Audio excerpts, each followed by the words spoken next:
Olá, sejam todos e todas muito bem-vindos, muito bem-vindas a mais um programa do projeto Vida Após NNO. Hoje com o tema Superando a NNO e Futuros Possíveis, Histórias de Superação.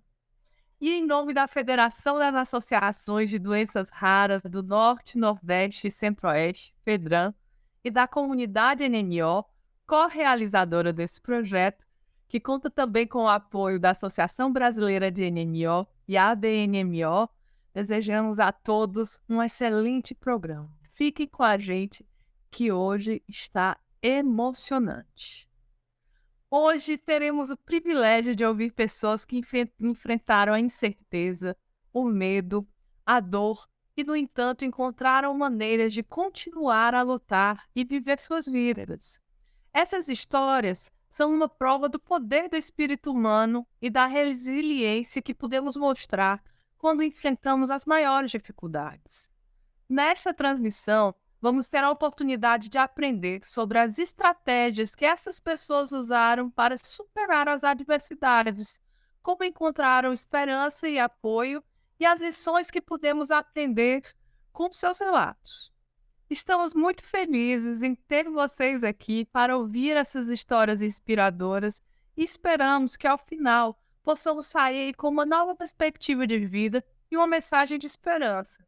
Para falar mais sobre suas histórias de superação, convidamos a senhora Francisca Salles, a senhora Aline e a senhora Cleide Lima, presidente da Associação Brasileira de NMO. Você que está nos acompanhando pelo canal da Fedran no YouTube, aproveita e aperta o botão que tem escrito aí inscrever-se, que fica aqui abaixo do vídeo na tela e que aparece aí para vocês e fique por dentro de tudo, todos os programas sobre NMO e doenças raras. Agradecemos a Horizon Therapeutics, apoiadora social desse projeto, que contribui em ações como essa, no intuito de ampliar a conscientização em nossa sociedade acerca da NMO e semear esperança na luta pela vida com dignidade para pacientes com NMO no Brasil e no mundo. Durante a transmissão, teremos a oportunidade de fazer perguntas, compartilhar experiências e aprender com as convidadas sobre questões importantes que afetam as nossas vidas e a comunidade.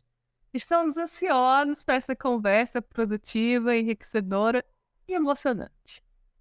É com grande prazer que apresento a senhora Francisca Salles, técnica administrativa de 32 anos de idade, diagnosticada há 9 anos, em 2014, com NMO.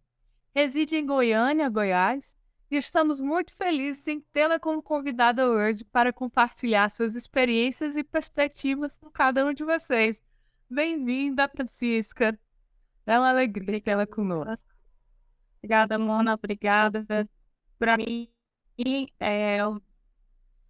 vai ser uma grande alegria poder dividir um pouco da minha história com várias pessoas que nem conhecem a neuromielite, com pacientes, né? Isso é muito esclarecedor.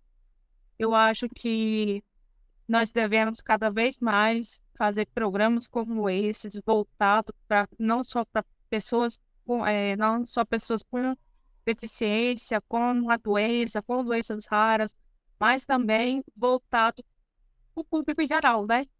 Então, eu acredito que a informação é muito importante para tudo isso acontecer. E eu acho que a minha grande expectativa é sempre passar mais e mais informações para as pessoas terem consciência do que é realmente uma doença rara e do que é realmente ser um paciente raro no Brasil. Perfeito, que fala impactante. Já sentiram aí, né? Hoje tá bom. Nossa próxima convidada é a senhora Aline de Oliveira, fisioterapeuta, mãe do Raul, de 4 aninhos, diagnosticada há 5 anos, lá em 2018 com NMO, mora em Salvador, Bahia, terra linda, né? A Aline também tem uma história de superação pessoal inspiradora, que a levou a se tornar uma voz ativa na comunidade NMO. Seja muito bem-vinda, Aline, que alegria ter você aqui com a gente. Obrigada, Ana. O prazer realmente é todo meu.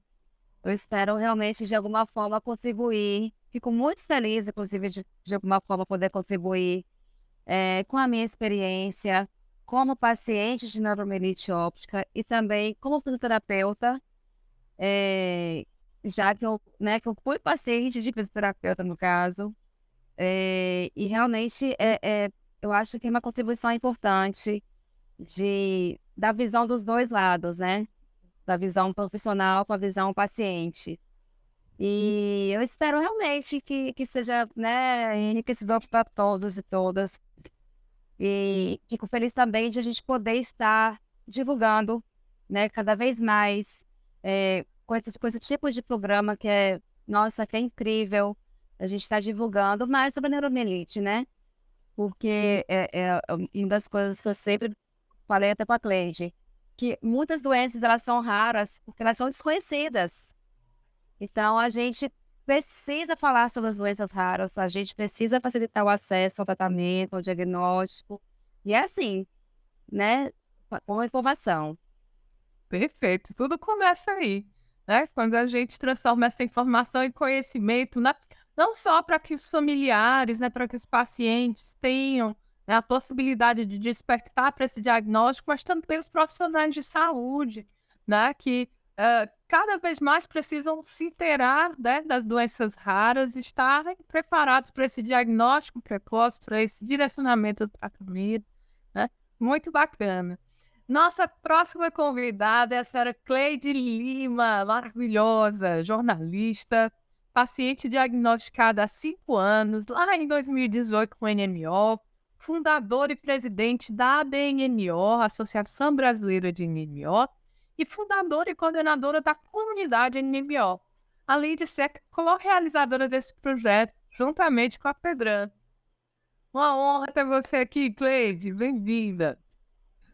Ai, pra mim, sempre estar aqui com você. Obrigada, menina, por terem vindo, por ter aceitado esse convite de compartilhar um pouquinho sobre si, sobre sua história. E a gente acaba sempre compartilhando um pouquinho das nossas angústias, né? Coisas que são muito pessoais. Então, muito obrigada por terem aceitado vir aqui. E a gente precisa falar da MMO sempre que pudermos. Então, espaços como esse são necessários, espaços como esse a gente precisa buscar o tempo todo, e é por isso que a gente apoia e busca esses projetos, apoia projetos assim. Então, é ótimo estar aqui novamente para a gente falar um pouquinho da MMO. Aí, não podemos deixar de reconhecer também, né, Cleide, a importância da sua liderança, né, junto nesse movimento nacional aí, em prol da conscientização e apoio às pessoas que sofrem com neuromielite óptica, né, e o seu trabalho tem sido fundamental para melhorar a qualidade de vida desses pacientes, né, e tem inspirado aí muitos outros nessa luta, né, na busca de tratamentos mais eficazes. Parabéns aí a você e toda a equipe, tá? Moderando essa conversa estarei eu, Ana Benício, professora universitária e fundadora da Albutrem Inteligência Criativa, parceira da FEDRAN, a qual agradecemos a honra de fazer parte desse movimento de transformação do ecossistema de apoio a doenças no Brasil. Vamos às nossas perguntas ao início do nosso debate, nosso bate-papo. A primeira pergunta vai para a Fran. Está preparada, Fran? Preparada. Vamos lá. Fran, conta um pouquinho pra gente como foi a sua jornada até conseguir o diagnóstico correto e como isso afetou a sua vida. Bom, essa pergunta é bem justa, porque eu percorri um caminho, vamos dizer, doloroso. Dia 1º de novembro de 2013, eu tive os primeiros sintomas de neuromielite. Enjoo, tontura, e não tive diagnóstico logo de primeira, de seguida, assim, em seguida. Eu fui internada com suspeita de dengue, mas logo em seguida, 2 semanas depois, descobriram que eu estava com uma infecção de urina, cidade pequena. E daí eu tratei com os antibióticos, mas sempre ia e voltava, essa mesma infecção. Meus tios morando em São Paulo falavam, não, vem para cá que a gente vai tentar resolver aqui. eu fui para São Paulo, não consegui diagnóstico nenhum. Cheguei até ser internada em São Paulo, mas eu não sabia por que que eu tinha tanta infecção de urina. Voltei para Goiânia,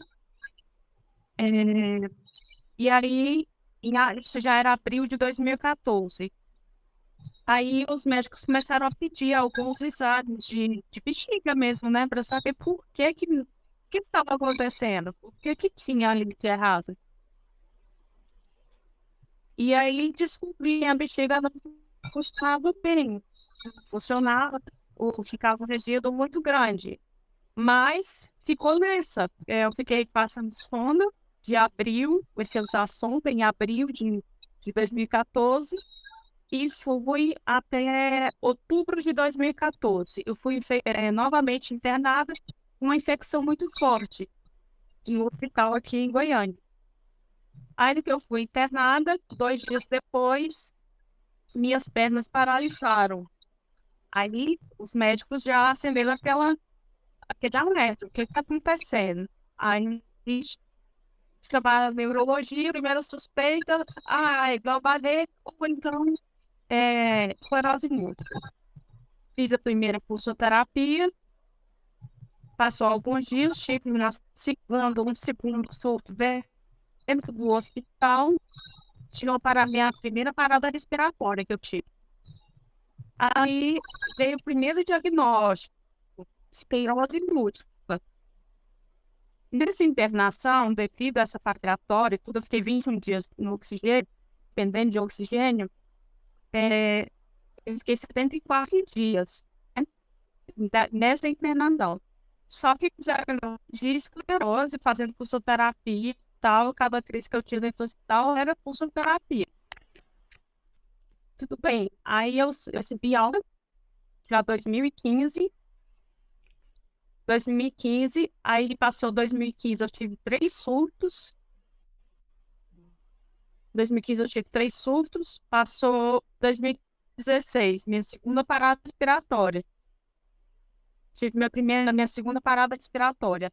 Foi em casa, então foi uma coisa muito mais arriscada e estimida, assim, corri mais estimida por ser em casa. Aí nessa internação, a médica que me acompanhou na UTI, a neurologista, falou que tinha alguma coisa de errado. Falou com minha mãe. Na época era eu e minha mãe. Tem alguma coisa de errado, porque a esclerose múltipla ela não costuma ser agressiva assim. Quem costuma ser agressiva assim é a neuromielite. A gente já perdeu pacientes aqui dessa forma. Aí minha mãe disse, não, mas a médica dela, a médica boa, não tem como ela dar errado, não. Não digo que esteja errado, mas vai ter que rever os exames dela. Aí eu saí e já, quando eu saí do UTI, já saí com aquela dúvida, né? E aí os remédios que eu tomava para esclerose múltipla, eles não seguravam por tipo 6 meses sem um surto, ou 8 meses sem um surto. Não, 3 meses, 4 meses sem outro surto, aí 5 meses sem outro surto. Eu não passava muito tempo sem ter um surto. E isso eu só acumulando cada dia mais sequelas. Aí, quando eu voltei na médica, que falou que eu tinha tido uma segunda parada respiratória, aí a médica disse que realmente que ia ter que ter outro exame, ia ter que recomeçar. Eu me lembro que a gente chorou muito, foi muito desesperador, porque tudo aquilo ali, né, tudo que a gente já tinha vivido, eu e minha mãe, e ter que fazer tudo de novo, inclusive lipo, né, os exames do líquor e tudo. Mas a gente foi, eu comecei a ficar sem diagnóstico. Passou um tempo, uns 6 meses depois, ele teve um surto e tudo, eles começaram a falar que era emocional. Então eu fui por parte emocional. Fui psiquiatra, fui psicólogo e tal. Aí eu comecei naquela coisa assim, eu não acreditava que não era emocional. Eu ia em um, aí depois eu ia em outro. Aí o outro dizia, mas você não tem problema emocional. Você tem uma bala por tudo que você passou, mas você não tem um problema emocional a ponto de te deixar em cima da cadeira de roda. nesse período eu estava tetraplégica. Aí, aí eu tava, não, mas eu não acredito. Aí um dia uma irmã da igreja, uma médica lá da minha igreja, foi e falou, não, Francisca, né, vamos marcar uma consulta pra gente conversar. Aí ela fez uma avaliação umas 3 consultas. Aí ela disse, não, realmente você não tem problema psiquiátrico. Tira a sua cabeça. Vai lutar de outra forma. Vai atrás de um diagnóstico. Vai atrás de você. Mas desse jeito, aí eu fazia acompanhamento com o urologista. Parece que as coisas iam realmente se encaixar. O urologista foi e falou a mesma coisa para mim. Francisca, por que você não procura um especialista em doenças desmiológicas, um neuromuscular? Aqui em Goiânia atualmente não tem, mas no Rio Grande do Sul tem, em São Paulo tem. Aí ele falou mais ou menos quem era o médico. E aí eu fui atrás do meu diagnóstico. Isso já era 2017. Em junho de 2017, eu tive o meu diagnóstico de neuromielite óptica. Aí, por que que os médicos tinham tanta dúvida em torno do meu diagnóstico? Porque, olhando para os meus exames, até os dias de hoje, você vê muita coisa, vamos dizer assim, 80% esclerose múltipla. E só os 20% se encaixaria na neuromielite. Então, isso aí confundiu muito a cabeça dos médicos. Muito, muito, muito, muito mesmo. Muito. Foi muito complicado essa fase de, de conseguir o diagnóstico, de chegar ao tal de diagnóstico, e com isso eu tive muitas sequelas. Aí eu vim com o primeiro medicamento, que foi a azatioprina, para a neuromielite, e aí a azatioprina não deu certo, e só depois que eu comecei a tomar o rituximab, que tem 5 anos que eu tomei o rituximab. E nesse total, desses 9 anos de doença, eu já tive 21 surtos, 14 do Ritux e 7 depois do Ritux. E tô há 1 ano e 4 meses sem surto, né?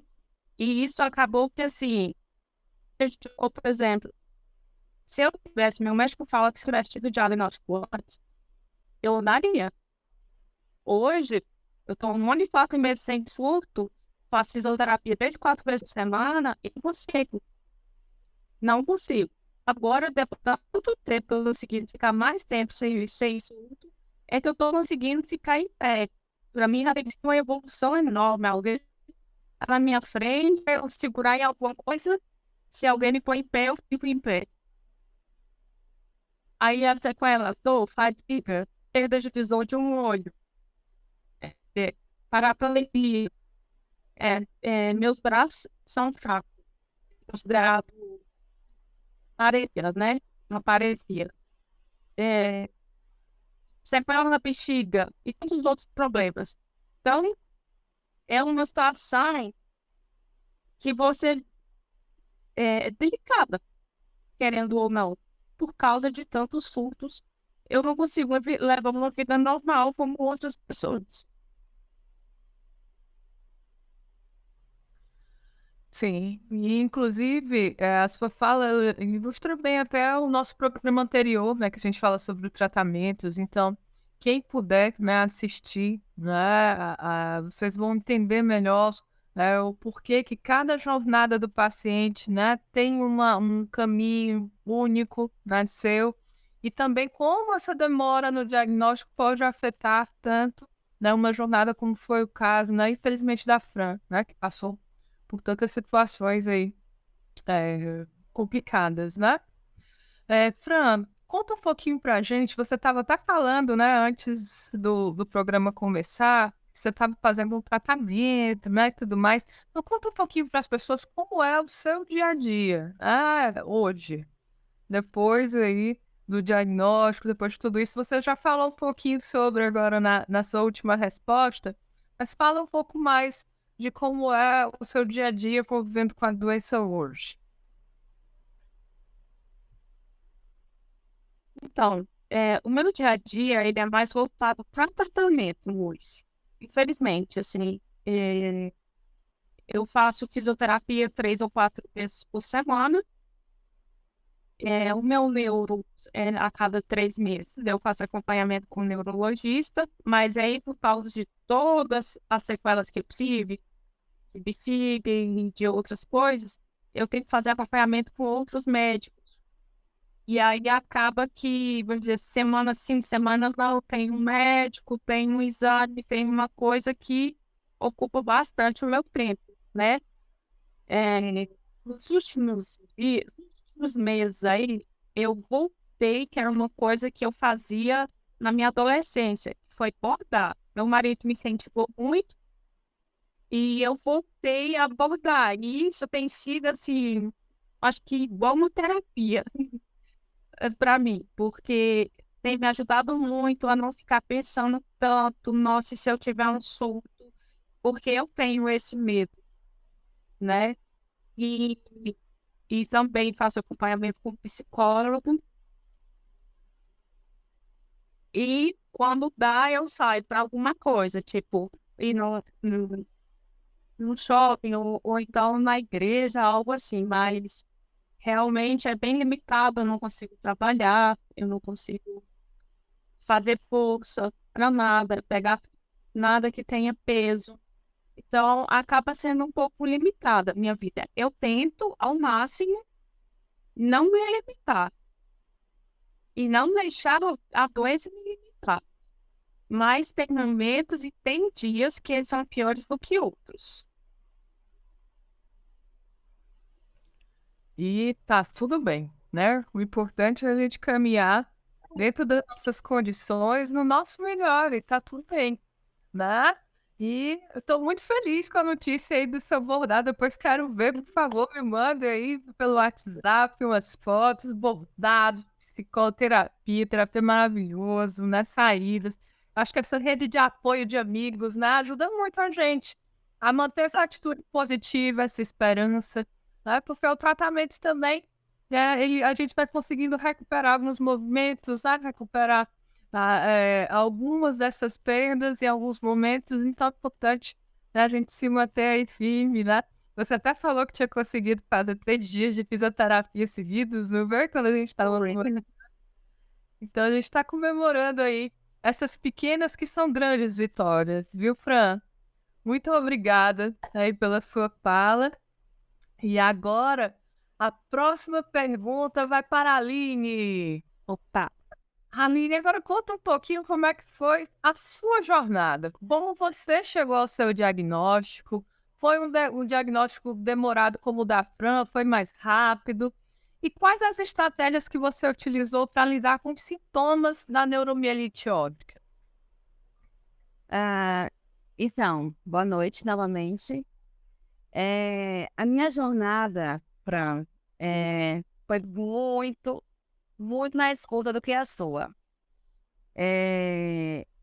Eu comecei a ter os sintomas 20 dias após eu ter tido meu filho, que hoje mês que vem faz 5 anos, que foi justamente quando começou os meus sintomas. 20 dias após o nascimento do meu filho, eu estava amamentando ele, e tive uma vontade súbita de vomitar. Não fiquei enjoada, fiquei tonta, nada. Apenas eu senti que eu ia vomitar. Então, na hora, meu marido estava na porta do quarto e falei, segura o Raul aqui que eu vou vomitar. E peguei tava no quartinho dele, peguei o baldinho dele e vomitei. Isso foi de noite, dia 9 de abril de 2018. Engraçado, né? Como a gente meio que memoriza essas datas, né? Eu nem sou tão boa de datas, mas enfim. E aí, nessa noite, eu vomitei 6 vezes. Todas as vezes que eu levantava de madrugada, né? Porque ele estava 20 dias, então eu acordava quase de hora em hora. Então, todas as vezes que eu levantava, eu tinha a impressão que era quando eu me mexia, aí vinha a vontade de vomitar. Então, chegou o momento de eu tá amamentando ele no peito e vomitando do outro lado. Então, aí eu falei, não, tem alguma coisa errada. Vamos à emergência. Aí, no dia seguinte, fui na emergência. E aí começou a suspeita de algum diagnóstico gastrointestinal, né? Aí fez lá, no primeiro dia ela fez fizeram uma anamnese comigo e tal. E aí, acho que não cheguei a fazer o exame no primeiro dia. Foram 40 dias até o meu internamento. 40 dias vomitando 10, 15 vezes ao dia. Eu, umas três, quatro dias depois desse dia, eu já fui procurar, né? Fui procurar o pessoal da emergência. Eu ia e voltava todos os dias pra emergência, né? Aí começou a fazer alguns exames, fiz a tomografia abdominal. Aí deu que minha vesícula estava muito cheia de cálculo. E aí se começou a pensar numa cirurgia, sendo que no dia 20, eu comecei os sintomas no dia 9 de abril. E tive meu neném, né, Raul, no dia 21 de março, foi 20 dias antes. Foram 20 horas de trabalho de parto, assim, muito sofrimento, assim, foi muito sofrido. E não consegui ter o parto normal. E ainda, depois de todo esse sofrimento das 20 horas, fui fazer a cesárea. Então, que cesárea, a gente, né, já é uma mega cirurgia. Então, quando me falaram em fazer cirurgia para vesícula, eu já falei, meu Deus, tem nem um mês que eu fiz cirurgia de cesárea. Mas, enfim, eu ainda estava perdendo muito peso, estava ficando fraca. E aí, eu comecei a não querer mais pegar o Raul, porque eu ficava com medo de derrubar ele. Até então, os 10 primeiros dias foi basicamente só vômito, vômito, vômito. Aí, nesses 10 primeiros dias, fiz uma endoscopia, deu um refluxo, né? Deu lá um sinal de refluxo, mas aí ficou aquela dúvida, né? O refluxo causava o vômito ou o vômito causou o refluxo? Outro diagnóstico que apareceu, depressão pós-parto. Eu lembro do dia que meu marido chegou para mim e falou assim, todo cheio de dedos, assim, e falou assim, amor, então, é que a gente estava conversando, seu pai e a minha mãe estava conversando, e a gente pensou que de repente pode ser alguma questão psicológica, assim, todo cheio de dedos. Aí eu falei assim, tá, pode falar. Não, a gente estava pensando que de repente, será que não é depressão pós-parto? O médico chegou a falar, o médico da emergência chegou a falar. Eu falei, tá bom, é depressão pós-parto? Então bora lá, bora no psiquiatra, eu só queria um diagnóstico, né? Porque eu queria sair daquela situação. Enfim, aí começaram a aparecer outros sintomas. Comecei a perder muito peso, muito peso, muito peso, muito peso. E aí comecei a ficar fraca.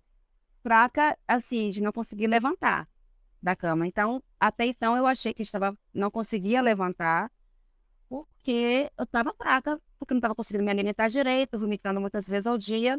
Nunca, nunca pensei em ser uma questão neurológica. E aí fui para o psiquiatra, me passou antidepressivo, aí parei totalmente de amamentar, né? Fiz umas 2 sessões de terapia, mas eu tinha dentro de mim que não era isso. Assim, eu falei, eu não imagino como é que seja uma depressão pós-parto, mas eu tinha dentro de mim que não era isso, que era uma outra coisa. E eu lembro de ter conversado isso até com minha sogra. Eu falei, tia, eu acho que eu tô tendo alguma coisa séria. Ela, não, Aline, eu falei, não, eu acho que eu tô tendo alguma coisa séria. Mas aquele negócio, né, eu tava sendo, de uma certa forma, assistida, porque eu tava indo pra emergência praticamente todos os dias, dia sim, dia não. Um mês depois da cesárea, né? Quer dizer, foram 10 dias depois no final das praticamente 2 semanas do começo dos sintomas, fiz a cirurgia de vesícula. Tirou a vesícula. O próprio médico que tirou minha vesícula, ele falou assim, olha, Aline,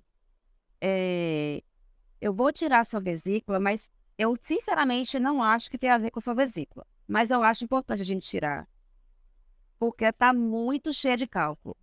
Se ela estourar, você vai sofrer muito. Eu não estava sentindo dor nenhuma, né? E é um dos primeiros sintomas do cálculo, né, da vesícula.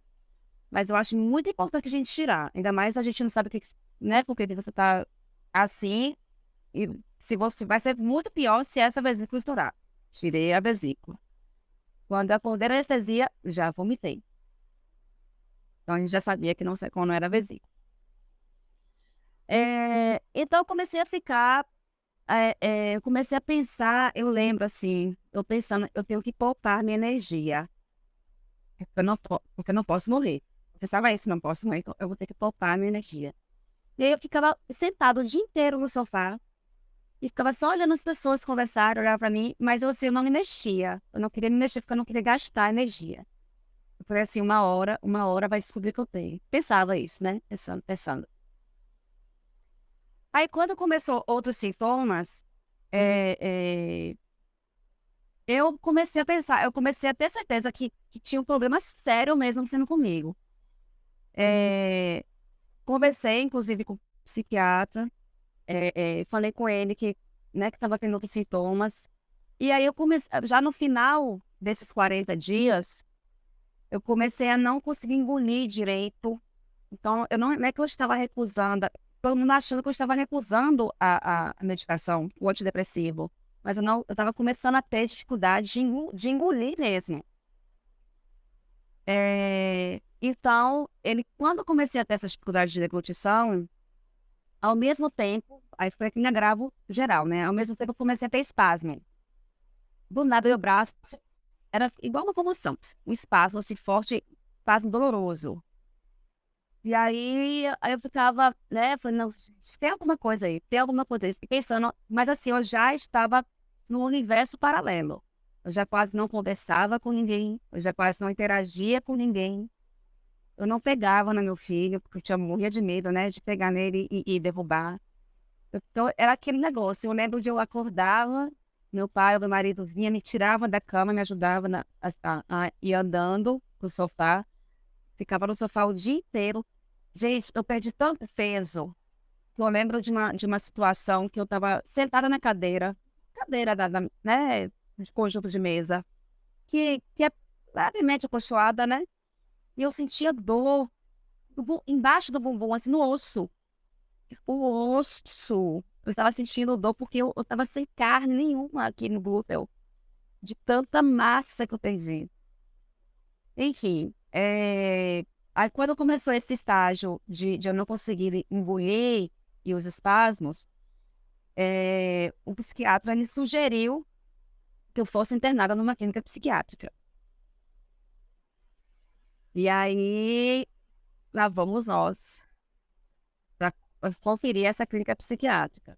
E aí uma amiga minha, que é biomédica, veio de Aracaju, Sabrina, um dos anjos, veio de Aracaju para cá para ficar comigo também, porque meu pai também estava muito preocupado, ela ficou preocupada também. E aí ela falou assim, não, eu vou com vocês nessa clínica para ver como é que seria essa internação. E aí fomos nós três, eu, meu pai e essa minha amiga, para conhecer a clínica. Uma clínica psiquiátrica mesmo, assim, né? E aí eu lembro que eu fiquei na recepção morrendo de sede. Eu não conseguia beber água. Assim, eu jogava a garrafa de água assim, ó, e tentava abrir assim, a água descia sem eu engolir, sem eu fazer o movimento de deglutição. Ela descia direto, assim. Porque eu precisava de beber água, eu ia me dar sede, assim. E aí, conversando com o diretor da clínica psiquiátrica, é um hospital, né? Nem clínica, era um hospital psiquiátrico. Imagina, loucura, meu Deus, quando eu penso. E a gente conversando com o hospital, né? Ou com o diretor do hospital.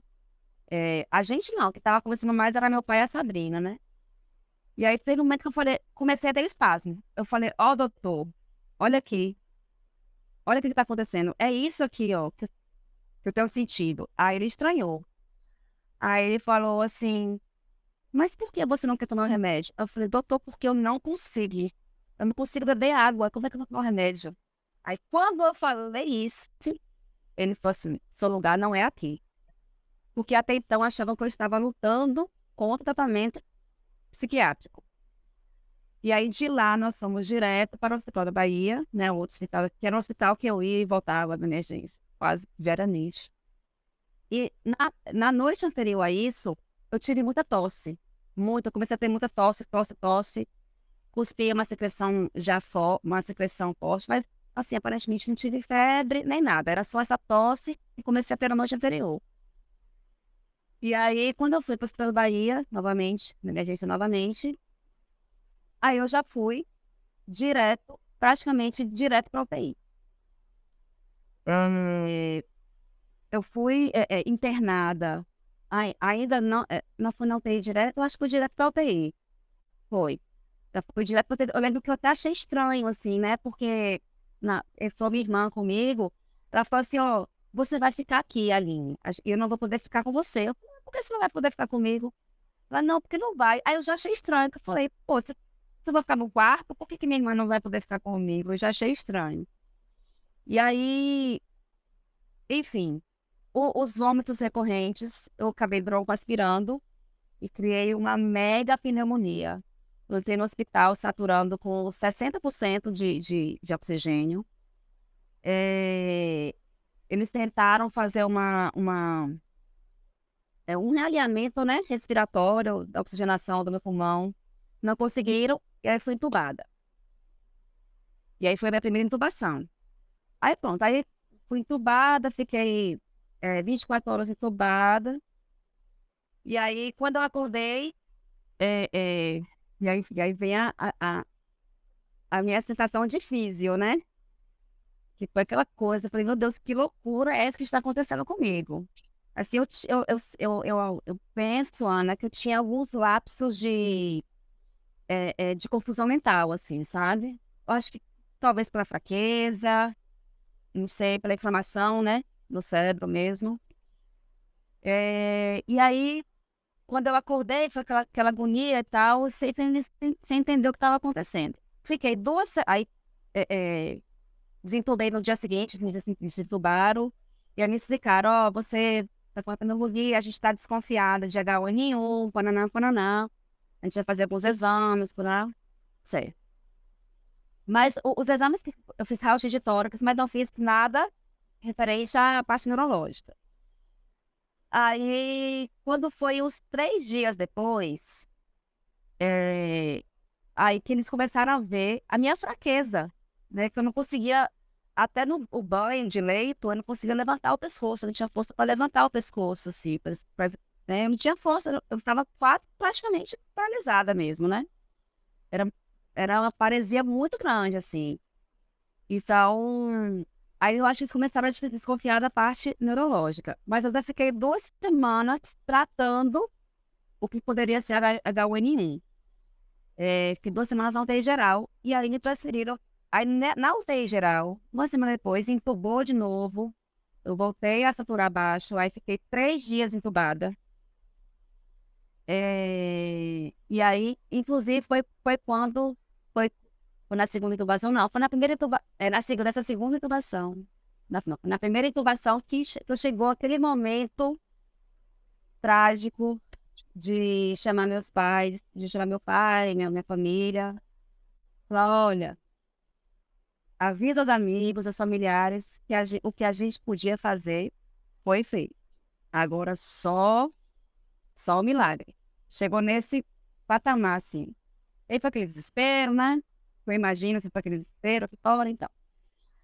Aí, enfim, sinto bom no outro dia, passei a noite trágica lá, e aí eles começaram a ver meus outros sintomas, fiz a ressonância da cabeça. Aí, pronto, quando eu acho assim, foi uma das coisas que a Francisca falou, que eu né, me atentei, é que está aquela pessoa certa na hora certa, né? Se não me engano, né, Francisca, teve um médico que falou assim, isso aí tá muito grave para ser esclerose. Isso tá parecendo neuromielite. Cara, uma doença que é extremamente rara, né, que é desconhecida de muitos médicos. Depois eu fui para pneumologista, fui para endocrinologista, Cátia, ninguém nunca ouviu falar de neuromielite óptica. Na emergência, ninguém nunca ouviu falar de neuromielite óptica. Até hoje, às vezes, quando eu paro lá na emergência com alguma questão, eu falo, o médico da emergência sempre é aquela surpresa, porque nunca ouvi falar de neuromielite óptica. Então, eu tive essa sorte de alguém ver o meu quadro e o exame, e já saiu no meu laudo do exame a suspeita de neuromielite óptica. Quer dizer, eu praticamente tive um diagnóstico em 3 semanas de internação. Eu não vi ainda nenhum caso parecido, eu já falei com a Cleide, eu não vi nenhum caso parecido ainda dessa rapidez de diagnóstico. E sem dúvidas nenhuma, né, gente, que esse diagnóstico precoce levou ao tratamento precoce e eu praticamente saí sem sequelas. Porque hoje eu consigo, né, ter uma vida absolutamente sem restrição, nenhum tipo de restrição física. Eu trabalho, dirijo, fiquei com uma discreta tonturinha, e aí, mas é uma coisa que não me atrapalha. Eu já sei, eu já me organizo direito com essa tonturinha, já sei que eu não posso me mexer muito rápido a cabeça. E uma questão facial, que engraçado, quando eu dou risada, assim, aquelas crises de riso, o meu olho direito fecha. E quando eu choro, meu lábio, o meu ângulo labial sobe. Não sei. Foi alguma coisa que deu aí. Enfim, ficou um pouquinho mais baixo também meu olho direito, se dá pra vocês notarem, um pouquinho mais caidinho, mas também é uma coisa que não me atrapalha em nada, né? Dentre tantas coisas que eu vivencio, né, com meus colegas e tal, que eu acompanho, é praticamente nada isso, realmente. E eu atribuo, sem dúvida nenhuma, ao diagnóstico precoce e ao tratamento precoce. Então, essa foi a minha jornada, que foi uma jornada relativamente curta, mas foi também... Intenso. Nossa, é, a gente que teve a oportunidade, eu tenho certeza que vocês aí do outro lado, que viveram juntos, né? Essa experiência a partir do relato dela, nossa, pra gente é até difícil imaginar como foi, né? Porque uma maternidade junto, né, com esse processo de descoberta, né? E com uma evolução, uma progressão tão rápida, né? E ali aconteceu de ter realmente a sorte, porque aí é Deus, né? O destino, quem for, qual seja o nome que se dê, né? Mas que estava lá na hora certa, no momento certo, né, e conseguiu aí reverter, né? E dar um basta nessa progressão aí tão feroz, né? Que certamente colocava em risco aí a sua vida, né? Tão preciosa pra gente, né? Graças a Deus estamos aqui hoje. Né? com certeza. É por isso que agora eu quero trazer ela, a Cleide, agora também para essa conversa, para falar um pouquinho, Cleide, qual é a sua maior conquista ou vitória pessoal, né, desde que foi diagnosticada com neuromielite óptica?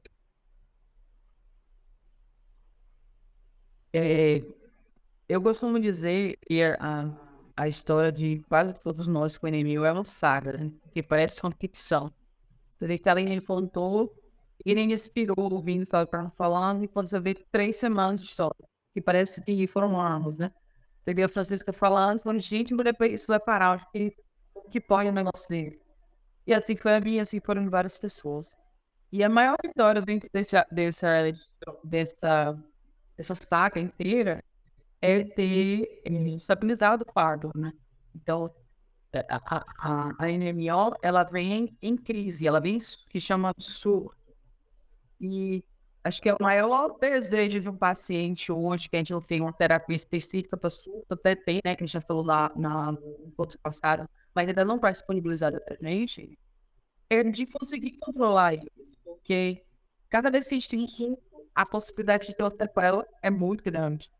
Então, no meu caso específico, a maior vitória foi ter conseguido estabilizar E aí, por vários fatores, eu não saberia dizer quais, porque foram várias listas, mas principalmente o tratamento medicamentoso que meu corpo aceitou, e é pelo que você falou, cada corpo reage em modo a ele. E a outra conquista foi conseguir fazer essa movimentação com os pacientes, que hoje é a comunidade NMO, onde as pessoas têm um lugar que podem trocar experiências, que podem apoiar uns aos outros. Porque uma coisa que eu percebi muito era a sensação de ser órfão da doença, né? Porque é um mal das doenças raras. A gente não encontra outros com facilidade.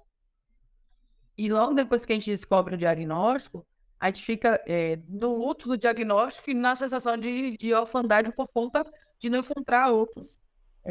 Pouquíssimos são aqueles que encontram outros para se apoiar. Então, tempo todo está chegando gente na comunidade NMO que não participa de nada, não participa de nenhum grupo, não participa de nenhum tipo de rede de apoio. E a gente tem feito essa rede de apoio. E aí eu já posso falar que tem uma terceira, né? Foi essa construção da Associação Brasileira de Neuromente Óptico, porque é um desafio muito grande, mas eu entendi que a causa precisava e precisa ainda de toda uma estruturação formalizada, né? Para a gente conseguir levar a NMO de forma estruturada, de forma profissionalizada, de forma que a gente consiga entrar em lugares que a gente não entrou até então, para a gente poder falar da NMO, os médicos, os profissionais de saúde, as pessoas saibam que ela existe. Para não correr riscos como os nossos aqui. Na primeiro sintoma que eu tive em 2016, eu passei 13 dias no hospital, nem voltando no hospital. A minha sorte foi diferente da Ali, que também não é sorte porque, de qualquer modo, ela teve um diagnóstico logo rápido. Quando eu tive, não tive mais alunos, eles insertaram voluntariamente. Então, aí tive que pesquisar várias coisas, e aí um ano depois tive a questão aí já como outra área, né, inflamada, aí perda do movimento das pernas e tudo mais. Então, assim, a gente precisa falar sobre isso. Porque eu tive 13 dias seguidos em hospitais, de uma cidade que eu moro aqui em Feira de Santana, na Bahia, não é uma, para dizer assim, no interiorzinho de algum lugar. Não, Feira de Santana é uma cidade com quase 800 mil habitantes. Com a estrutura de hospitais e deveria, minimamente, os médicos que estão nas frentes, né, dos hospitais, lá na parte clínica mesmo, geral, ter um conhecimento de um paciente chega falando, já estou 12 dias, já estou 10 dias vomitando, tomo remédio, volto para casa, continuo vomitando, aquilo não é um processo natural. Ninguém sequer solicitou uma ressonância e nem suspeitou. Então, é uma conquista conseguir montar, estruturar, primeiro os pacientes, para que eles se fortaleçam esse tema como rede de apoio, e segundo, essa instituição, que é a Associação Brasileira de Neuromielite Óptica, como esse lugar que vai buscar e literalmente brigar e lutar pelo que é necessário para que a gente consiga ter qualidade de vida, para que a gente consiga ter diagnósticos rápidos, para que a gente consiga ter tratamento adequado, para que todos tenham acesso a tratamento e a gente consiga ter qualidade de vida apesar de ter anemia. Então, para mim, eu posso dizer que tem conquistas nesse período, né? São essas. E são conquistas bastante relevantes, né? Por isso que a gente parabeniza aí todos vocês que fazem parte dessa comunidade, estão aí dando um show, né? E dando até um exemplo aí para todo o ecossistema de doenças raras, né? Cleide, só pegando um gancho dessa tua última parte da fala, né? E também lembrando do nosso programa anterior que falava sobre tratamento, né? Perspectivas. Como na tua percepção você encara essas perspectivas de tratamento, né, que vem aí se ampliando, né, hoje a gente tem uma medicação, né, para NMO, né, aprovada pela Anvisa, e como que você vê aí a associação colaborando com esse processo para trazer essa acessibilidade, né, trazendo toda essa movimentação para que as pessoas tenham não só um diagnóstico mais precoce, mas também tenham, né, a condição de acessar o tratamento. Como você percebe essa associação? A primeira questão aí é hoje termos disponível, termos aprovado no Brasil essa medicação. Então, isso já é uma conquista. é uma vitória e traz um certo alívio. Mas aí, quando a gente pensa nas questões burocráticas, que são, né, de uma medicação de altíssimo custo, porque ela não é só de alto custo, ela é de altíssimo custo.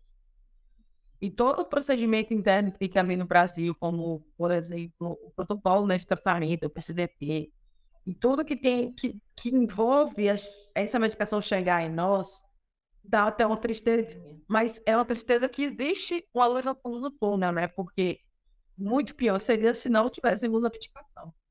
Então, existem várias discussões que estão acontecendo e que a NMO está participando, várias mobilizações. Tem mobilizações já programadas para a gente fazer em Brasília, porque temos o projeto de lei da NMO que está hoje no Senado. Então, a gente precisa fazer ele rodar. E aí tem outras instituições também que estão juntas, brigando por isso, para que a gente consiga rodar ele e que ele seja aprovado e que consigamos essa aprovação.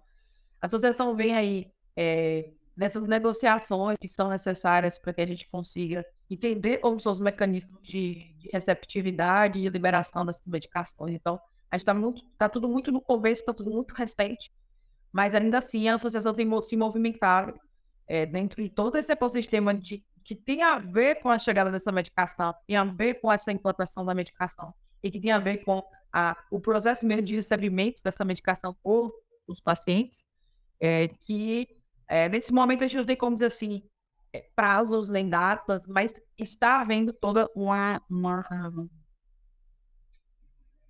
discussão, né? Como que faremos isso. Então, não vai ser um trabalho fácil. Você que acompanha as doenças raras já tem muito mais tempo que eu, sabe como é que são as lutas relacionadas a a conquista primeiro da medicação, ser liberada da Anvisa, depois vem todo o processo de protocolo de tratamento, incorporar essa medicação nesse protocolo, depois toda a questão de judicialização em muitos casos, liberação dessa medicação, então tem um caminho longo a ser percorrido, mas que não precisa ser tão demorado. Então, o nosso entendimento é que existem as burocracias que a gente não tem como pular, mas que a gente vai tentar fazer o máximo para que elas sejam reduzidas a nível de tempo, né? Então, estamos tentando entender como que é possível, partindo também das experiências das associações de outras doenças raras, junto com a FEDRAN, que é a parceira principal nesse processo aí de compreensão disso. E tem outras instituições também que a gente tem buscado e tido também muito apoio e estão também fazendo muitas mobilizações importantíssimas. Então, a associação está nesse lugar hoje, mesmo do Advox, de entender como é que a gente pode fazer, de tentar buscar como pode se fazer, compreender toda essa dinâmica para que a gente consiga reduzir aí esse tempo desse processo todo burocrático que, infelizmente, acontece e tem que acontecer. É isso. Vamos à luta. Estamos na luta, né, meninas maravilhosas? Bom, então agora, Aline, vamos buscar você novamente aqui para o nosso debate. Você já contou um pouquinho da sua história, né, até o diagnóstico. Agora fala um pouquinho para a gente sobre quais foram as mudanças que você precisou fazer na sua rotina, no seu dia a dia, para conviver com a NMO, né? E se hoje isso afeta quais são as suas preocupações, né, com a progressão da doença, enfim. Como que você lida com tudo isso hoje? Ana, as mudanças que eu venho fazendo são constantes, né, para conviver com a NMO. Eu descobri que a alimentação da gente, ela influencia muito no nosso quadro inflamatório, tanto no aspecto geral, quanto no aspecto específico da NMO.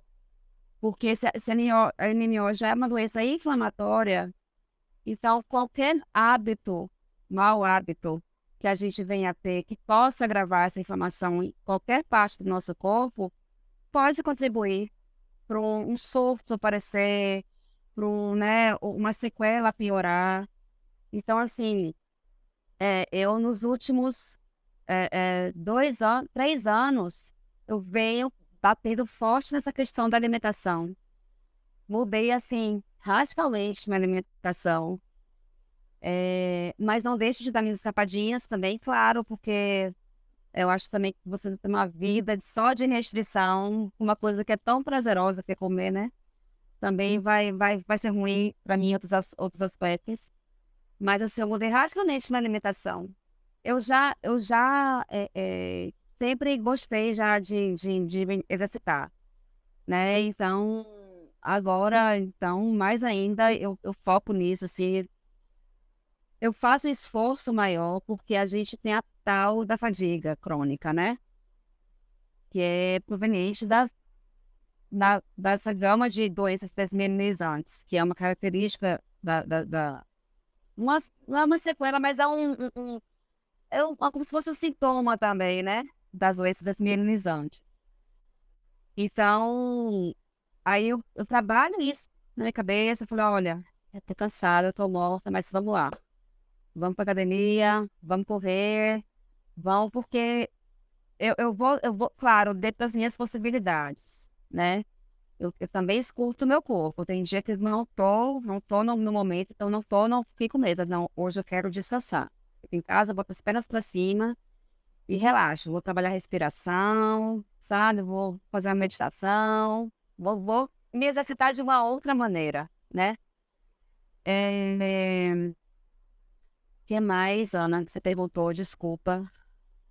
Foi sobre... Suas preocupações, né, com relação à prevenção da doença. É isso, exatamente. Eu não entrei ainda numa terapia. Eu ando de isso, falar isso, mas enfim, né? Não entrei ainda numa terapia e se realmente por necessidade disso. É, e como eu não entrei numa terapia, eu tento de alguma forma, né, conversar também comigo mesma. E me informar. Informação é tudo nessa vida. A gente faz parte da comunidade, nós temos o grupo do WhatsApp. Eu fui muito resistente de entrar nesse grupo. A Cleide, com toda a paciência do mundo, mas foi um ano. Foi um ano a Cleide falando comigo em particular, e eu, não, ainda não. Aí de vez em quando ela vinha, e aí, vou ficar do grupo? Não, ainda não. Porque quando eu descobri o diagnóstico, né, quando eu voltei para casa e tal, dei aquele tempo, eu estava ainda anestesiada do que tinha acontecido, mas quando eu comecei a voltar para minha rotina de cuidados com o meu filho, né? Não de trabalho, porque ainda demorou, né? Eu ainda demorei um tempo para me recuperar, para ganhar força novamente, equilíbrio, tudo isso demorou um tempo, uns meses. E aí eu comecei, falei, vou pesquisar sobre neuromelite. E aí foi um terror, assim, né? Porque aí eu via todas aquelas sequelas que poderiam acontecer, todas, né, aquelas dificuldades que tantas pessoas passavam. Eu acessei um grupo do Facebook na época que tinha pessoas com neuromelite e eu via os relatos, então nossa, era uma, não sei como é que eu não deprimia, assim, mas eu fiquei muito abalada, emocionalmente, muito abalada. Então isso me traumatizou. Quando a Cleide veio me convidou para participar da comunidade, aí eu falei, ai, desculpa, mas eu não consigo lidar com a doença ainda. E falei, expliquei para ela que eu tinha tido acesso a alguns relatos e tal. E aí ela falou, olha, Aline, o nosso grupo não é para isso. O nosso grupo é um grupo de apoio, é um grupo que a gente fala de tratamento, é um grupo que a gente dá dicas um para o outro, né, sobre, de repente, medicamento e tal. Gente, isso realmente é fantástico. Eu fico me perguntando porque eu demorei tanto tempo para estar no grupo. Porque, inclusive, o meu acesso ao tratamento pelo SUS foi depois que eu entrei no grupo. Porque até então era uma dificuldade para comprar medicação, pagar o neurologista que era cara, o particular, né? Só, o neurologista que eu ia, que foi o que estava envolvido no meu diagnóstico, né? Super caro e tal. E eu sem trabalhar, porque eu sou fisioterapeuta autônoma, eu só não trabalho quando eu ganho, né? Então, meu marido super sobrecarregado, enfim. E aí, pelas conversas do grupo depois que eu entrei, né? eu tive acesso à minha medicação pelo SUS, eu já pelo menos pelo SUS. O meu médico é um estudioso, um atuante na neurobiolite. Ele atende só, tem uma tarde lá da senhora dele que é só para atender neurobiolite. Então é outra realidade, assim, né?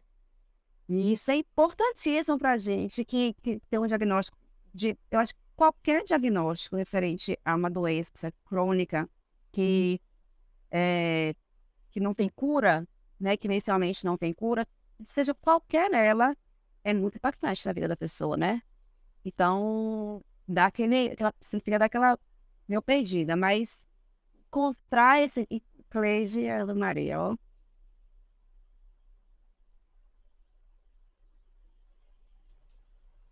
Coisa linda, gente. Ai, eu acho que essa é uma das melhores coisas de trabalhar nesse ecossistema, de ver isso, essa coisa linda, essa... É muito mais do que uma rede de apoio, né? É uma família que se forma mesmo. Né? E E a gente precisa, sabe? Porque por mais que a gente tenha a nossa família que nos acolhe, né? Minha rede de apoio maravilhosa, meu marido, meu pai, minha sogra, minha irmã, sabe? Amigas próximas minhas. Eu tenho uma rede de apoio muito boa. Mas foi o que a cliente falou na fala dela, que ela disse que a gente fica meio se sentindo sozinho, porque a gente não tem contato com outras pessoas, a gente não sabe como é que é a vida de outra pessoa com isso também, se ela vive, se ela sobrevive, como ela vive, sabe? Então, é, e aí eu sou muito grata pela perseverança dela de me acolher, esse acolhimento. A gente está até agora, né, Cleide, trabalhando numa reestruturação do grupo, da comunidade. E eu estou numa resistência enorme de aceitar que outra pessoa que não seja a Cleide acolha as pessoas, porque é maravilhoso, assim, isso daí. Parece que é um dom mesmo, assim, divino que ela tem. Mas o fato, Ana, é que dentro das minhas preocupações, uma das coisas que me aliviou, porque a minha grande preocupação era aquela. Parece que eu estou numa fila. Quando eu vi as pessoas falando dos sintomas, do que estava passando, do que passou, parece que eu estava numa fila. Como eu praticamente não tenho sequela, eu tinha aquela sensação, pô, daqui a pouco vai ser eu, daqui a pouco vai ser eu, sabe? Aí eu comecei a meio que dar uma surtada em relação a isso, e aí entrei a fundo nas informações. E eu entendi que a neuromielite óptica é uma patologia extremamente diversa, extremamente variada. E embora exista, né, um certo padrão do acometimento dela, nas pessoas que são acometidas dela, mas a manifestação é muito variada também. Então, não quer dizer que uma pessoa que tem a ver também com a patologia e com a intervenção, né? A intervenção do tratamento, esse tempo de intervenção. Então, dos momentos que eu pensei em sair do grupo por conta disso, porque estava me abalando muito, eu falei assim, cara, peraí. Cleide conversava muito isso comigo, de que eu tinha muita contribuição, que eu poderia contribuir se eu quisesse, né? Você me deixa muita vontade. Olha, eu acho que se você pensar direitinho, veja o que você pode contribuir para o grupo e tal. E eu pensava assim, justamente por eu não ter sequelas, por eu ser da área de saúde, de repente eu posso realmente fazer um trabalho legal também, sabe? Então, o que era a preocupação? Que era essa questão de achar que ia desenvolver tudo aquilo que as pessoas estavam falando, é, virou assim, se transformou num incentivo justamente para eu poder aliviar de alguma forma, de também contribuir com essa questão de tratamento, das coisas que eu consegui também, da medicação, enfim. Então é isso, Ana. Eu acho que, mais uma vez, sabe, eu bato nessa tecla que a informação ajuda, é importante até nisso, sabe? A gente entender o que a gente tem e de não só ouvir, ouvir o que vem de fora, né? A gente entender o que a gente tem, as nossas possibilidades, que são infinitas enquanto a gente está vivo, nossas possibilidades são infinitas, sim, sabe? A gente, numa live, né, Cleide, que a gente fez recentemente, é, uma das perguntas foi assim, qual que seria uma dica que eu pudesse dar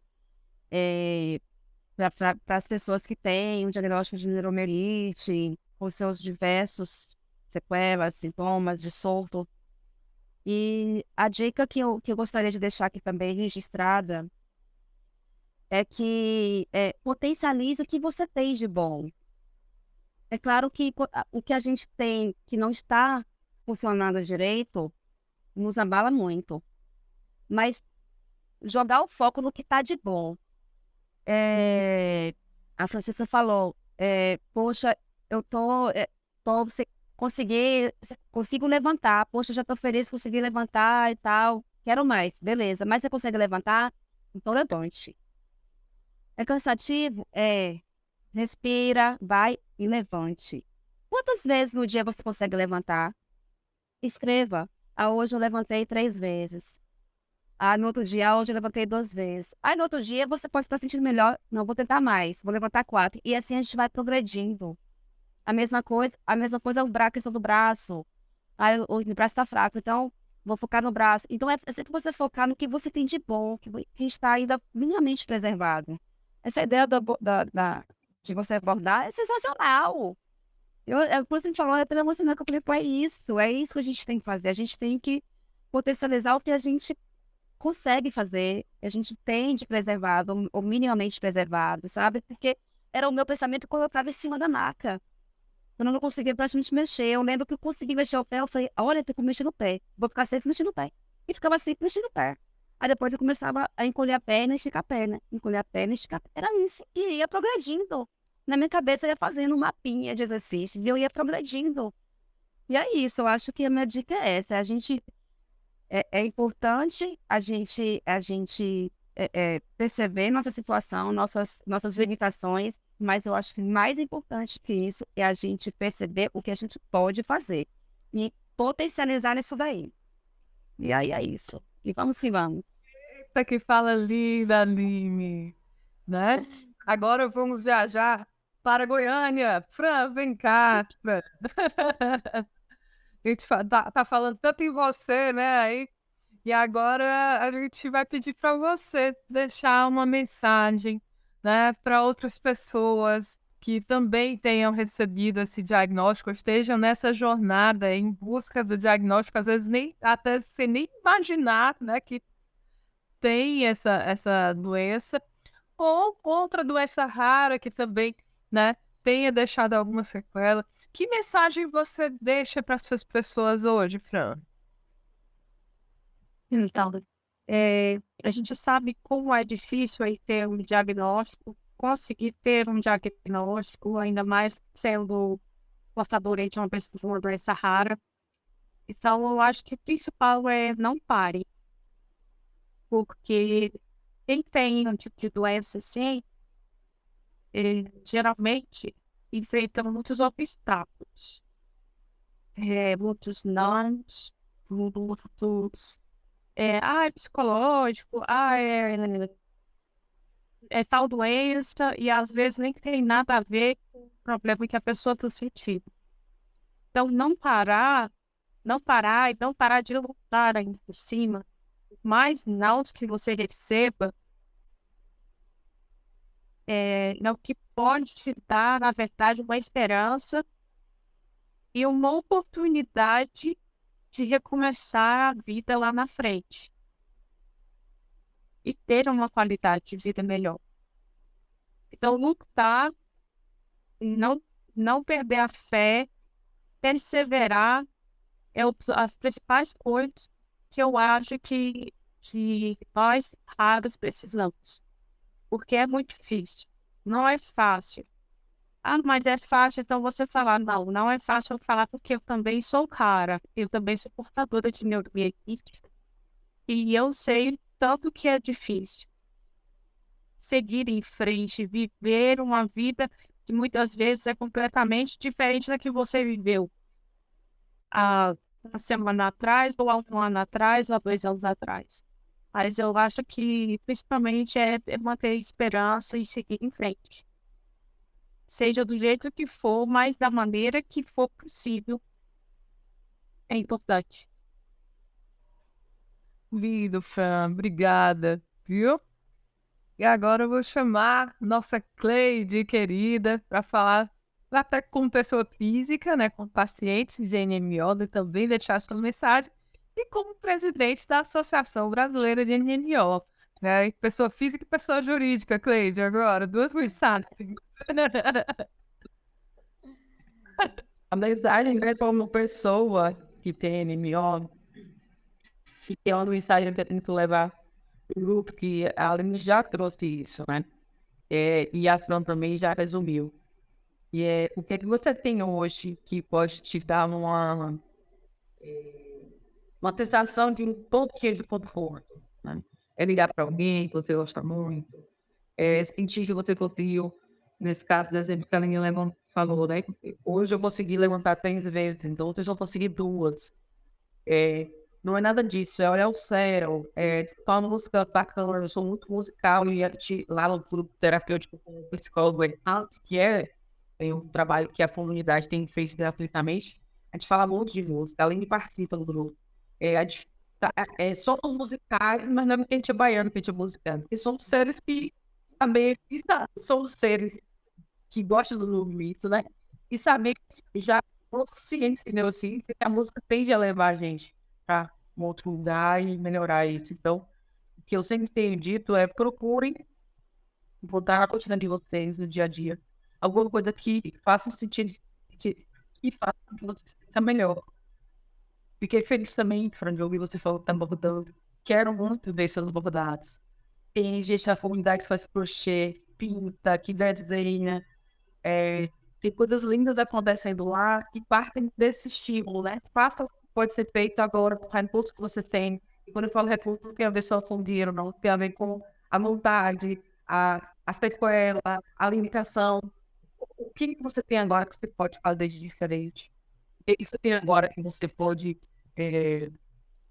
utilizar para seu próprio bem? Que chega na vida das pessoas que estão no trabalho, como um NMO, eles têm que pensar na gente primeiro, né? Então, a gente tem que ter uma prioridadezinha para nós. Comecem a ter essa prioridadezinha.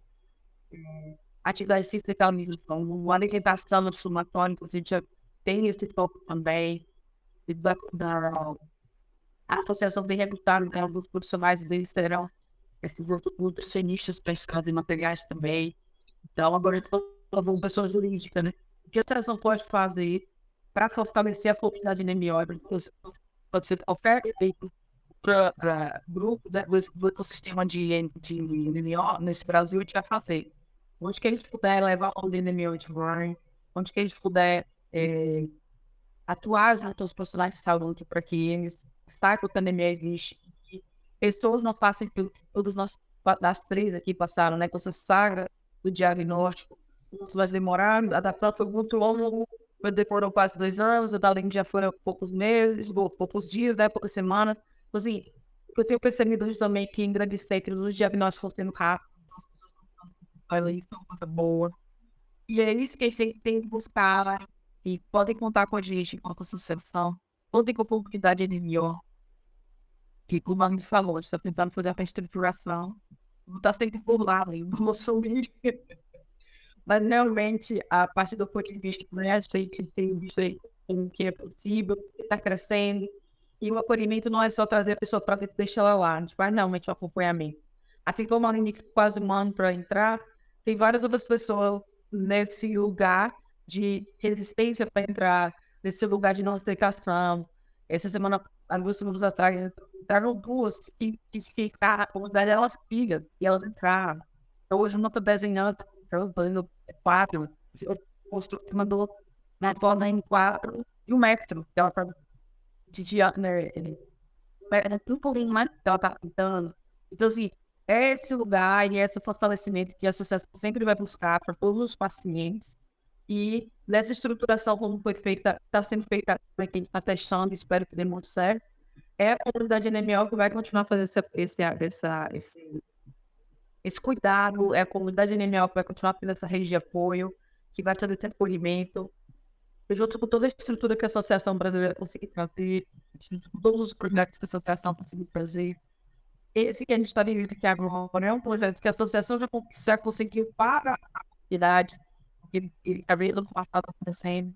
Então, contem com a gente, tanto relacionado que fala o nome da comunidade, o NNO, que eu estou lá dentro também falo pela Associação Brasileira. A gente não vai cansar, a gente não vai parar. A gente está estruturando hoje uma forma de gestão, justamente para a gente não parar, porque a causa não pode ficar na mão de um de dois, ela tem que ficar na mão de todo mundo, e que todo mundo saiba dar sua contribuição, e quando um naquele dia consegue, o outro vem consegue, a gente vai se fazendo a movimentação acontecer, cada dia mais forte, cada dia mais unido, cada dia mais integrado, você foca em diagnóstico mais rápido, o tratamento mais adequado, mais rápido, o medicamento correto para a gente, na qualidade de vida, no bem-estar, porque se tem essas coisas aí, realmente, a gente continua tendo sacos, né, e não jornal. Assim, então, obrigada mais uma vez por estar aqui, obrigada, meninos, por terem vindo, obrigada por todo o apoio de sempre.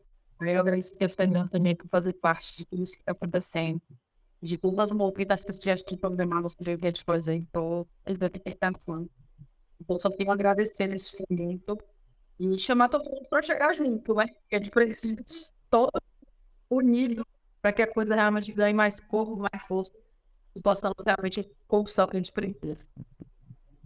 Oh, coisa linda! Vamos chegando ao fim desse nosso bate-papo gostoso. Infelizmente, né? Aquela hora do programa do Joá, né? Vocês lembram? Tinha isso. Agradeço demais. Nós é que agradecemos, né? Cada um de vocês três maravilhosos, pessoas realmente incríveis, né? Encantadoras, com histórias aí, né? Muito fortes e tem muito a nos ensinar, né? E deixam mesmo um legado hoje registrado, né? A partir desse bate-papo aí. Para que muitas outras pessoas, né? Aprendam e se inspirem nas histórias de vocês, tá? Vou abrir aqui o espaço também para vocês deixarem aí, né, um agradecimento final. Quem quiser deixar o seu arroba nas mídias sociais, né, seu Instagram aqui para que outras pessoas sigam para conversar, fiquem à vontade. Quer começar, Fran? Bom, quero agradecer a Fedran e a Cleide que me convidou. A Cleide é uma pessoa maravilhosa aí que 2022 me deu e tem sido muito importante aí caminhar juntos, né? E, quero agradecer a todos vocês por poder estar junto com vocês neste momento, assim, compartilhando nossas histórias, nossas vivências, nossas experiências de vida, de tratamento, que muitas vezes não é fácil para nós. E neste momento, com tanta leveza, porque foi muito leve, nós conseguimos conversar aqui com tanta, né? E agradecer a todos que vão ver. Gente, vamos compartilhar esse vídeo, né?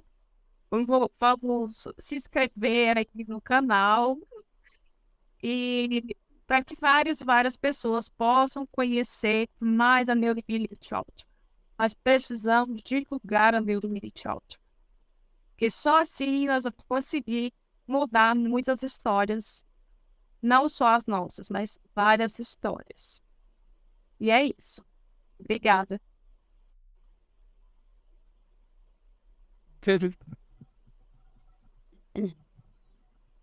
Aline, querida, quer falar? Oi.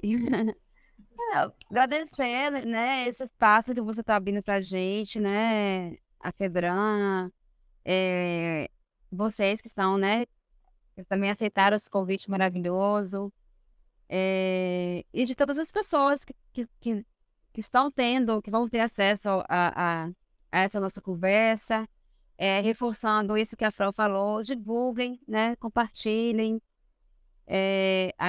a informação não é verdadeira, a informação pode salvar vidas realmente, né? A minha rede social é fechada, porque, né, é particular mesmo, eu posto uma coisa do meu filho e tal.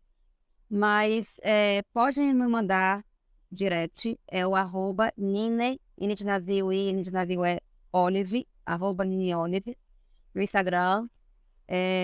Pode, qualquer dúvida referente à neuromelite ou que qualquer outra coisa quiser saber, pode ter contato comigo. E também pela comunidade, né? Nosso @comunidade NMO, que é o nosso perfil, também no Instagram. Também pode ter contato comigo, com a Cleide, né? Pessoal, a gente também vai estar também atuando nisso daí também. E agradecer realmente a toda a minha rede de apoio, que está sempre comigo aqui, meu pai, minha sogra, meu marido maravilhoso, meu filho, enfim, a Deus por me permitir estar vivendo tudo isso. E é isso. E obrigada a você, Ana, também por estar me escutando, estar aqui, né, nos acolhendo tão gostoso, de uma forma tão gostosa. Me deixou super à vontade, inclusive. Obrigada por isso também. E é isso, gente. Obrigada. Um beijo a cada um de vocês. Beijo. Beijo. Onde podemos encontrar a ABNMO? Deixe aí os contatos. A BNMO hoje você encontra no Instagram, abnmo.oficial, né? @abnmo.oficial. E também no site, abnmo.org. Nosso site, ele tem um catálogo que a gente está montando. E eu espero que a gente consiga, com a maior brevidade possível, de profissionais que já conhecem a NMO, de profissionais que já trabalham com a NMO, já têm paciência com a NMO. E aí, esses profissionais toda a rede complementar, não só neurologistas. Então, esse catálogo está sendo montado, o site já está pronto, mas a gente tem que encher ele de informações. Outra coisa muito bacana que a gente tem lá também é o blog, que vai trazer sempre notícias fresquinhas, artigos de médicos. A gente já está com umas filinhas já. Uma delícia, porque na comunidade NBOT tem um professor de português. E a gente vai dando, né, as tarefinhas, então ele está corrigindo, Flávio, um cheiro, Flávio. E aí ele já está com essa filinha, tanto do blog, se você que quer escrever também, tem um espaço para você, se você é familiar, quer falar alguma coisa, algum aspecto de como foi para você também ter esse espaço. Profissionais da área de saúde que têm acesso à academia podem escrever também. Então, é um blog multi, né? E a intenção é continuar com esse olhar mesmo para todos os aspectos que a academia traz para Vigor Leite. E lá dentro também virão acontecer muitas coisas que eu acredito que dentro de um tempo a gente vai fazer algum outro programa atualizando tudo que tem lá, que está sendo uma plataforma que seria muito legal. Então, quem quiser saber um pouquinho mais do processo de depois mandar mensagem lá no site, ele já está disponível, funcionando lá o e-mail, contato, pode chamar também que a gente dá um retorno rápido. E também no WhatsApp, que também tem disponível lá no site, também tem disponível no Instagram, dentro do link da bio.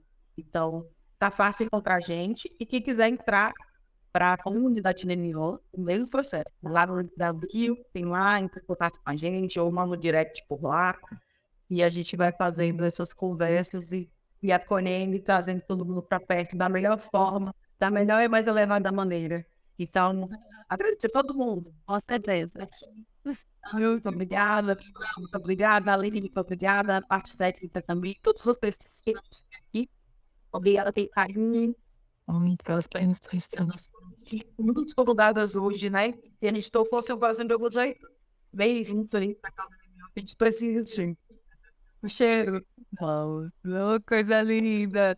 Chegamos ao fim do nosso episódio de hoje sobre histórias de superação com pacientes de NMO. Foi uma honra ouvir essas experiências, conhecer essas pessoas incríveis que enfrentaram tantos desafios e superaram obstáculos com tanta coragem e determinação. Suas histórias nos inspiram a seguir em frente, mesmo diante das adversidades, e nos mostram que é possível encontrar a força para vencer os obstáculos mais difíceis. Esperamos que essas histórias tenham sido fonte de motivação e inspiração para cada um de vocês aí do outro lado da telinha também. Agradecemos as nossas convidadas, a Fedina, a comunidade NMO, a Horizon Therapeutics, nossa apoiadora social, a ABNMO pelo apoio e colaboração na realização desse projeto. Esperamos que possamos continuar juntos nessa luta pela conscientização e melhoria da qualidade de vida e dignidade aos pacientes com NMO. Até a próxima e vamos juntos. Tchau, pessoal. Muito obrigada. Até a próxima. Beijo.